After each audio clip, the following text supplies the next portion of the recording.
Fellow YouTubers, it's me Tom Purcell here and welcome back to the Music Corner. It's been a while, but there's been no particular reason other than me being lazy.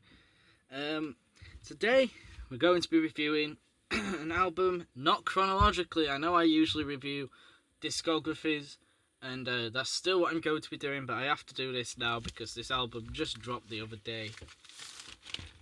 You all know what it is. Power Up by AC/DC. Now this here is a brilliant album. I know I get hyped about albums probably a bit too easily, but no, trust me on this. This band lost their founding member Malcolm Young. This band are about 60 to 70 years old, and they still produce fucking brilliant albums. How? Using about 4 chords. What? How do they do it? I want to know. I want to know, AC/DC. What's your formula? Right. Now, this album came out the other day. I don't know when specifically. But it came out like last week or so, and I was going to review it on release, but my postman decided to not bring it, which was a shame, but I listened to it. It arrived yesterday. I've not listened to the vinyl record version. Ooh, sorry about that. Not listened to the vinyl record version. I've just listened to the Spotify version. I have it on cassette and CD as well over there. I got that bundle, which I'll show you. Right, so this is the CD. It's pretty good. You get the songs on the back and the cover. And I hate these cardboard CDs. They're so flimsy. Like the Digipack CDs, I really don't like them. I like the dual case CDs. That's why I haven't got Rock or Bust yet. But you know, this is a new album, so I had to get it. You get a little sort of pamphlet thing with band pictures and logos and stuff. There's no lyrics in here, which really disappoints me. I wish it had lyrics. And then on the back it says this one is for Mal, which is just heartbreaking. I know this is a band that produce balls to the wall hard rock music.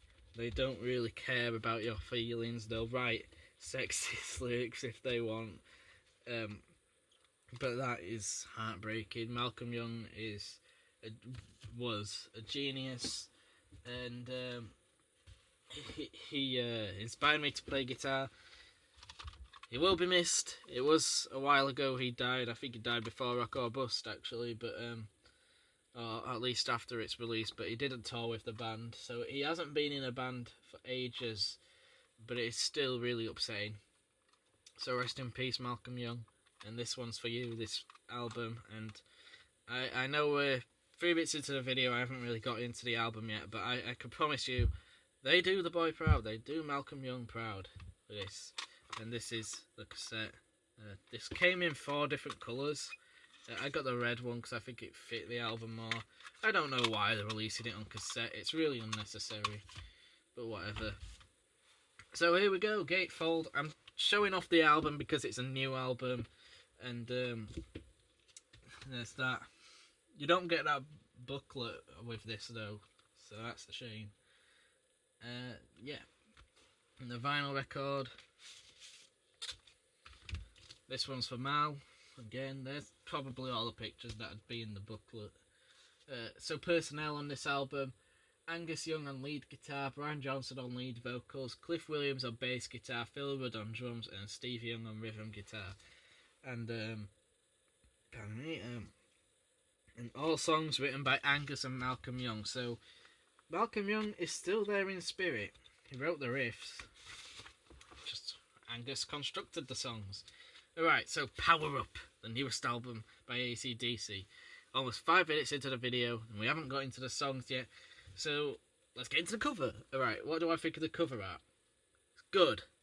I think it looks electric. I really love the red. It is a bit lazy. how it's just the logo. They typically do that, but I don't really care. I think it works. It's really electric. I love the devilish red feel that they're going with this album. Every music video is red. I love that. It's so aesthetically pleasing with the music that they're making. And yeah, so let's just get into the songs. Alright, so the album opens up with Realise, which was the second single, I believe, and it is such a weird riff for a band. It's like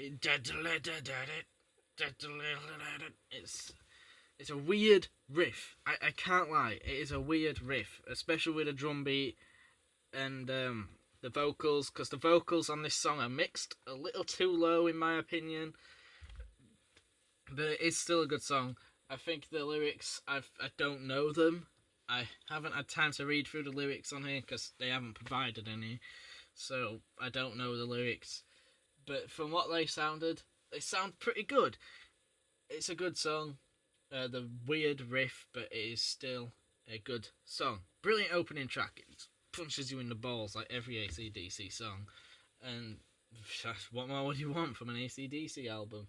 To open with one of the hardest tracks ever, like they have on their past few albums.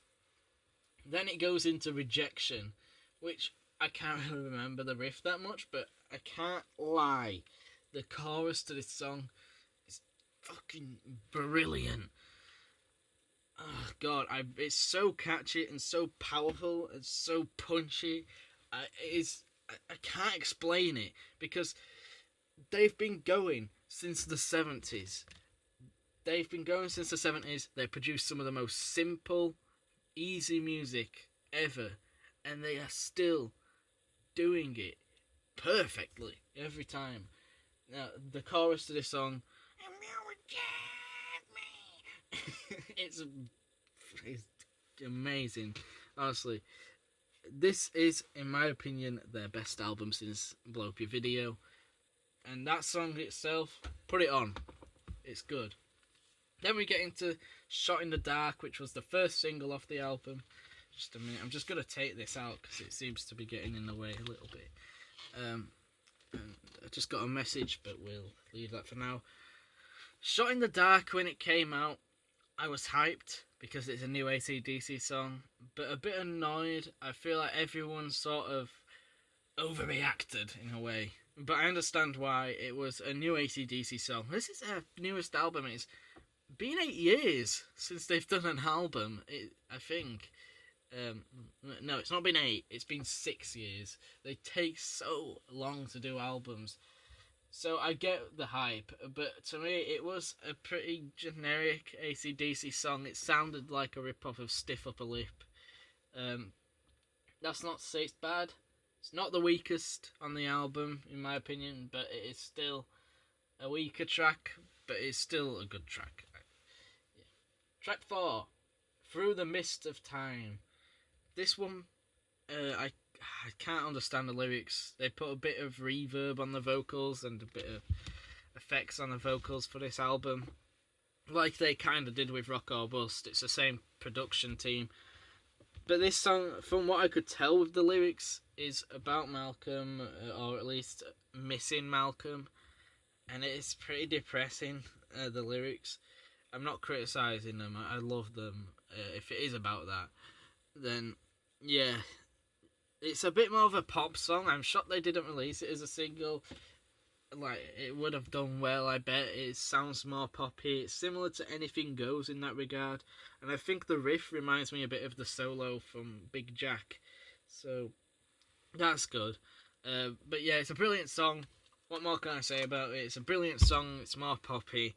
If you're not heard this album, or if you've not heard AC/DC, Through the Mist of Time from Power Up, their most recent album, is definitely one that I would say give a listen, because it's very commercial and very fun, but a bit depressing if it is about Malcolm's death. Can't critique him. If my brother died, it'd depress me too, and it'd be all on my mind, so I get why Angus would feel like venting in lyrics. So, yeah, sorry to get a bit deep there, but this is a deep album for AC/DC. They usually write about sex, drugs, rock and roll, and they still do for pretty much every song. But I think that one's about Malcolm, so it's a bit deep. Next up we have Kick You When You're Down, which is one of the best song titles of all time. Kick You When You're Down. That is so brutal, and I love it. But the song itself, I think they could have left it off the album. This is a 12-track album, and I kind of hate that. I don't really like albums where it goes over 10 tracks, because I feel like then the band is sort of just filling it. Of course, if every track is good, or if it's a double album, then fine. But for AC/DC, they could have cut this track off. I think the album would have been stronger. It's a bit more bluesy, a bit simpler. The riff is simpler than the past few songs, in my opinion. And then the vocals are performed very well, but I don't think they're as good because of the lyrics. Why don't I kick you when you're down? It's just a bit of a weird song. Bit of a dud for me, but that's the lowest this album goes, and it's track 5, so it's not like it's the first song or anything. It's not at the point where you're thinking, oh, this ruins the album. It's like, alright, what do they have next? And next they have Witcher's Spell, which for me is an underrated track. I think it was really good. Again, like Through the Mist of Time, I think it was a little bit poppy, a little bit more commercial, but it ends side A well. I know I didn't listen through the album on vinyl, but I could tell the song would end side A pretty well, and then side B opening up with Demon Fire, which we'll get into this after. But yeah, Witcher's Spell is a great track. I hope they play it live. I know it's more commercial, like I said, in my opinion it's more commercial, but it's a really good one. I think they should play it live. But what should they play live even more? Demon Fire, the opening to side B. Oh my god. Demon Fire, what a song. This is an AC/DC classic, and it's only just come out, but I can tell you now, this is one of my favourite AC/DC songs. I think each riff on this song is brilliant. The song has a few sections. It kind of sounds like other songs, a bit lazy at points, but I don't really think it is. I think that's just like when you recognise a riff from another song. I don't think they're genuinely ripping off other songs. Brilliant track. And to open side B with that, man, so it's a bit more progressive for AC/DC. It has a few sections, as I said. I don't really remember any solos off this album, weirdly. It's more of a riff and rhythm based album, which must be because it's dedicated to Malcolm Young than the solos. So yeah. Next we have Wild Reputation, which kind of like Kick You When You're Down. It's a good track, but in terms of the album and in terms of their discography, it's not brilliant. I think this is a great track, but it's a good track. Sorry, not great. Good track, but like Kick You When You're Down, I think it's a bit generic, a bit cheesy. Not cheesy, but well, maybe it is cheesy. I can't tell the lyrics. It might be about Malcolm. It might be about Bon, like Misadventure was about Bon. So this could be about Bon. It sounds like it. Wild Reputation. But I don't think it's as good as the other tracks. I think it's better than Kick You When You're Down, but still. Yeah. Then we have No Man's Land, which I think was a pretty good track. I don't think the riff was as good as some of the other tracks on the album, but I think it is still a really good one. I think it was a better mix, which is weird to say, because it should all be mixed the same, but I think it is a better mix in my opinion. Not more to say on that. Systems Down. This song for me was a really good one. I'm struggling what to say now, because it's an AC/DC album. They're all the same. I can't really say, oh, this one has a good riff, because they all have good riffs, and they all use the same sort of chords. So it doesn't differentiate itself a lot. But I think Systems Down was one of the better tracks on the album compared to Kick You When You're Down and Wild Reputation. A very fun song. Could be when they play live. I'm not sure. I don't think they will. But it was a good track. Money Shot, I don't actually remember, which is a bit sad. But I've only heard this album twice, so forgive me for this. I don't really remember it, but it's probably just a sort of filler track, because the last song is so good that this one's sort of filling the gap and preparing you. But I'm sure it's a good track. I apologise for forgetting it. I haven't forgot the other tracks, but this one must be pretty forgettable. Alright, the last track, Code Red. To end the album with Code Red.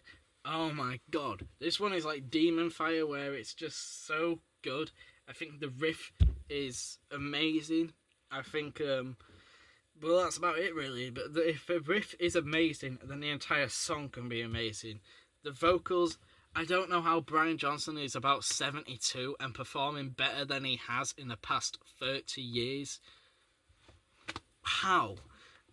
I know it's sort of like his voice has effects on it, but I don't care. He's still performing better on here than he has on The Razor's Edge or Ball Breaker, Stiff Upper Lip. I don't think he performed bad on Rock or Bust or Black Ice, to be fair. But this is still the best performance from him in the past, since 1988, about 30 years. And Code Red really proves that. I think Code Red really proves that Stevie Young is a solid rhythm guitarist. We've always known that. But he really does Malcolm proud in the rhythm department. Cliff Williams, I don't really think he gets much creativity on this album, but he never does. So that's why he probably isn't doing the tours for this album. And Phil Rudd obviously keeps the beat brilliantly with every track that he's ever been in. He has never drummed poorly in his life.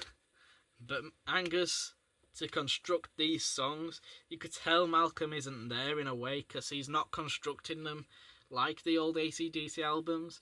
They're a little bit more commercial on some of the tracks, but also on the other ones they're a bit more progressive, having different sections.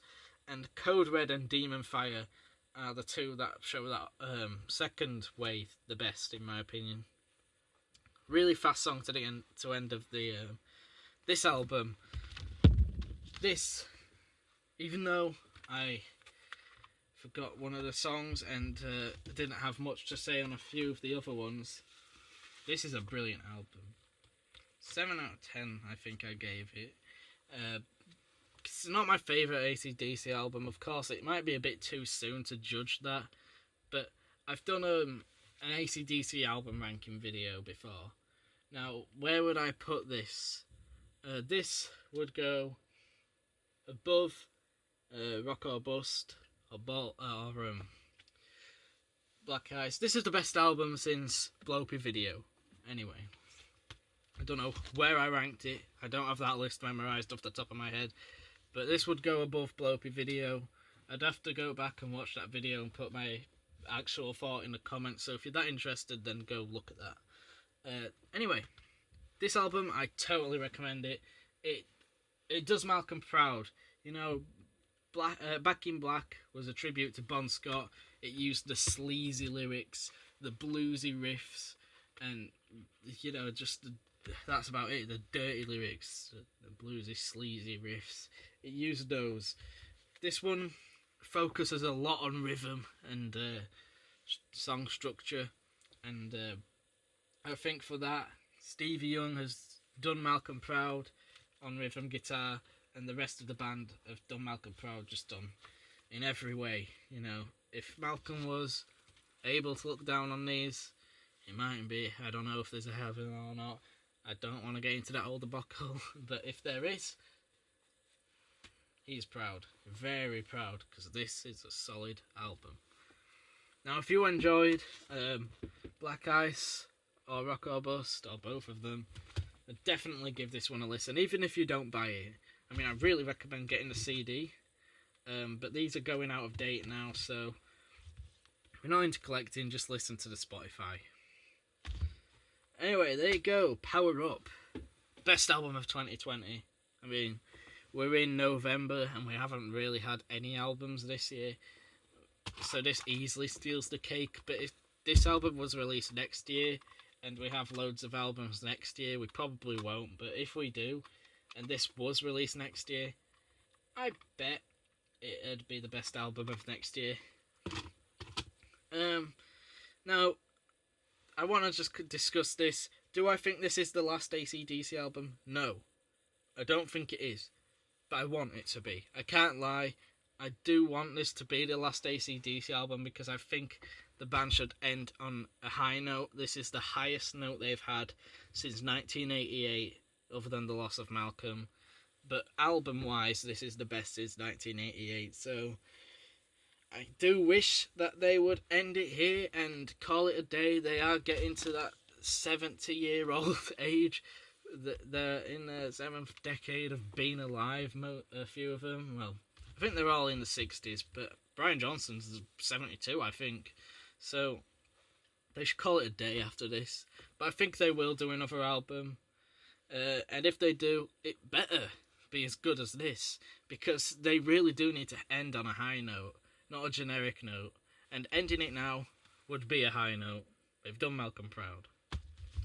Thank you for watching. If you've got this album, leave your thoughts on it in the comments below. Do you think it's good? Do you think it's as good as I think it is? Let me know. Thank you, and stay epic.